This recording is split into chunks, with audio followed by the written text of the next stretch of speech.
Sandra जी जानना चाहती थी कि हमारे यहाँ पर क्या कोई इस प्रकार के हस्तलिखित ग्रंथ आदि मौजूद हैं। तो उसी क्रम में मेरे पास यहाँ पर उपलब्ध थे 2 ग्रंथ। वो यद्यपि बहुत सारे ग्रंथ अपने पहाड़ में हैं, हमारे पहाड़ में जो है बहुत से ग्रंथों को हस्तलिखित सुरक्षित रखा गया है। उसमें वेद है, पुराण है, ज्योतिष है, कर्मकांड है, आयुर्वेद है और गंधर्व वेद आदि है। तो ये हमारे पास एक ग्रंथ है जो ये मृगछाला में लपेट के रखा गया है। तो इस पुस्तक का नाम है सामसाखीय श्राद्ध पद्धति। तो सामवेदियों का श्राद्ध, सामवेदियों के हमारे जो संस्कार आदि हैं सामवेदियों के गोभिल गृह सूत्र के अनुसार होते हैं, जो एक वेद ग्रंथ है। वेद का ही भाग हमारे सूत्र ग्रंथों को माना जाता है। तो ये है हमारा श्राद्ध पद्धति, दादाजी के द्वारा लिखी गई है।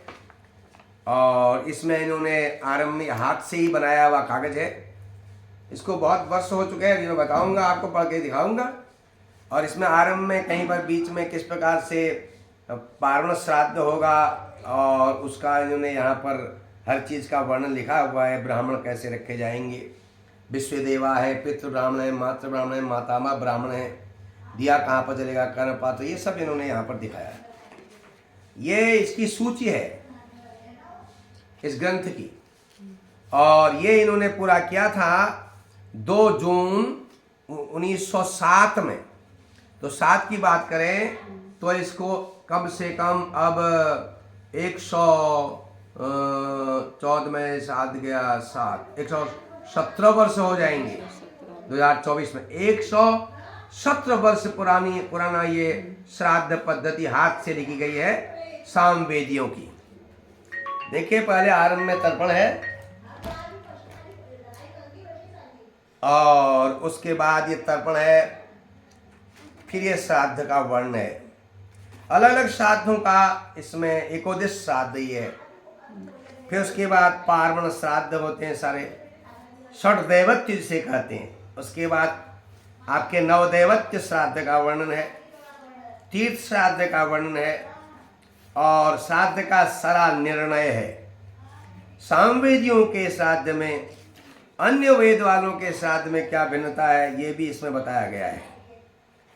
ये कुल जो पुस्तक है इसके कुल पृष्ठों की संख्या है, आपको बताऊं, देखिए ये है 89 पृष्ठ है। ये हस्तलिखित है हमारे दादाजी के द्वारा, टीकाराम त्रिपाठी जी के द्वारा। आप देख सकते हैं, ऐसा लग रहा है कि अभी लिखा है।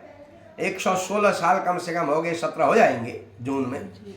तो 117 साल पुरानी पुस्तक देखिए किस प्रकार से सुरक्षित है। कागज हाथ का है, स्याही हाथ की है। पहले किस प्रकार से लोग काम करते थे अपनी संस्कृति की रक्षा के लिए। इन्होंने पुस्तक के अंत में लिखा है भग्न पृष्ठ कटग्रीवा तप्त दृष्टि अधो मुखम कष्टेन लिखितम ग्रंथम पुत्रोत परिपालयेत।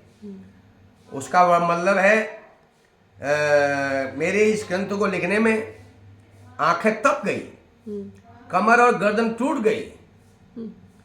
भग्न पृष्ठ कटिक ग्रीवा तप्त दृष्टि अधोमुखम, नीचे देखते रहने से आंखें तप गई, जलन होने लगी। कष्टेन लिखितम ग्रंथम, बड़े कष्ट से इस ग्रंथ को लिखा गया है। पुत्रवत परिपालयेत, जो भी इस पुस्तक को अपने पास रख रहे हैं उनको अपने पुत्र की तरह पालन करना चाहिए इस पुस्तक का। तो ये श्राद्ध पद्धति का एक संक्षिप्त परिचय था। जो आपको लगता होगा जैसे ये प्रेस में छपा होगा, ऐसा नहीं है। ये सब हाथ से लिखा हुआ है और आप बराबर देख रहे हैं। देखिए पूरा बराबर एक जैसा है अक्षर। जो इधर उधर लिखा गया है ये निर्णय दिया है बीच बीच में। ये सामवेदी श्राद्ध पद्धति। जी धन्यवाद आचार्य जी। इसके बारे में और कुछ आप बताना चाहेंगे? देखिए श्राद्ध बहुत ही बड़ा विज्ञान है, श्राद्ध विज्ञान है। हमारे भारतवर्ष में देवताओं का स्थान, ईश्वर का स्थान सर्वोपरि है, लेकिन हम अपने पितरों के लिए भी और क्योंकि उनकी याद में, उनकी स्मृति में जो कार्य करते हैं, श्रद्धापूर्वक उसे श्राद्ध कहते हैं। और वो श्राद्ध एक बहुत बड़ा विज्ञान है जिसमें पितर निश्चय रूप से श्राद्ध के दिन आकर के उसे ग्रहण करते हैं। आजकल के भौतिक साइंस में आपने देखा और सुना होगा, एक नई रिसर्च के अनुसार पता चला है कि आदमी के बिना धुले कपड़ों से उसका डीएनए बन सकता है। और आपने दूसरी बात भी सुनी होगी कि जब आप किसी चीज को स्पर्श करते हैं तो आपका फिंगरप्रिंट उसमें आया रहता है जी। और उसके जरिए उसका पता लगाया जा सकता है। अब तो आप जानते हैं फिंगरप्रिंट के जरिए सभी लोगों का परिचय होता है, आजकल बहुत ज़रूरी हो गया है।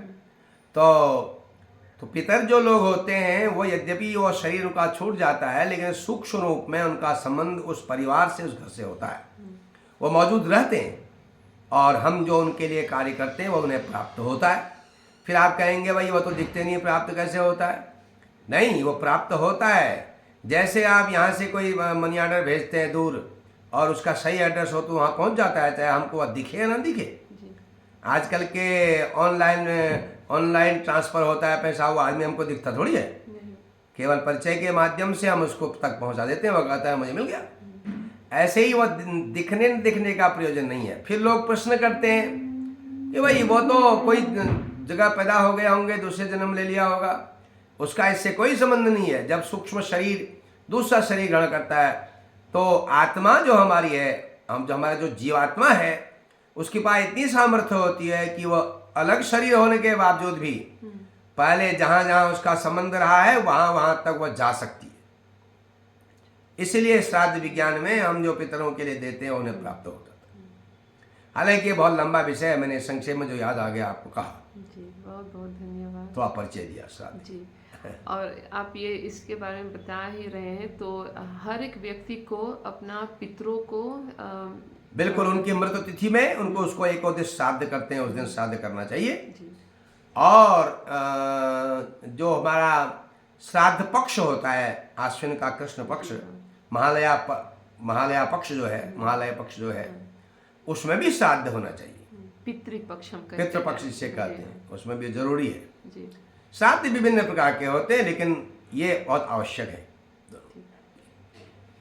ठीक, धन्यवाद आचार्य जी, फिर से एक बार।